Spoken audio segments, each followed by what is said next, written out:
রাজনৈতিক পালাবদলের প্রভাব এবার সরাসরি পড়ল দুবরাজপুরে। বছরের পর বছর ধরে চলা টোল আদায়ে পড়ল হঠাৎই ব্রেক।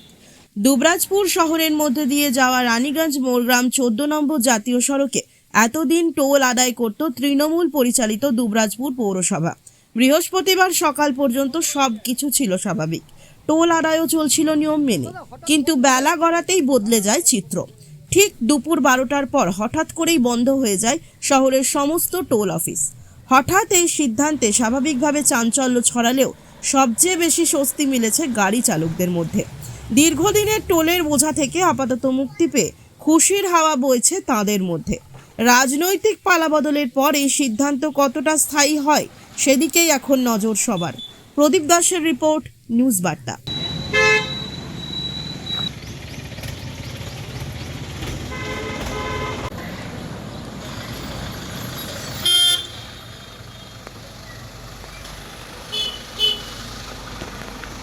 दादा बंद हो। बंदो कहाँ है यार, तो दे दिया हैं? उधर ले लिया है तो ले लिया, कब लिया? सुबह में। सुबह में। अब ये तुरंत बंद हुआ। अभी टोल बंद। टैक्स, हाँ टोल टैक्स बंद हो गया। कैसा लग रहा है? बहुत अच्छा लग रहा है। बंद हो गया। आज से बंद हो गया। क्या बोलेंगे? बहुत अच्छा लग रहा है।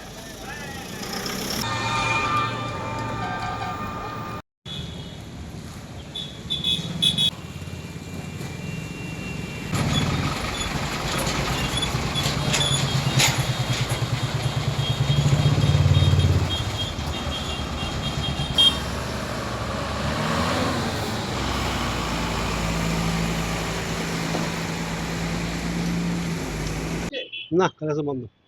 কেন বন্ধ বলেন মানে না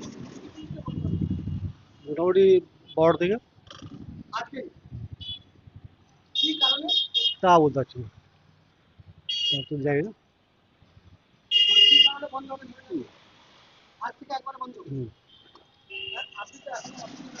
হ্যাঁ আমি তো এই খেয়ে এলাম।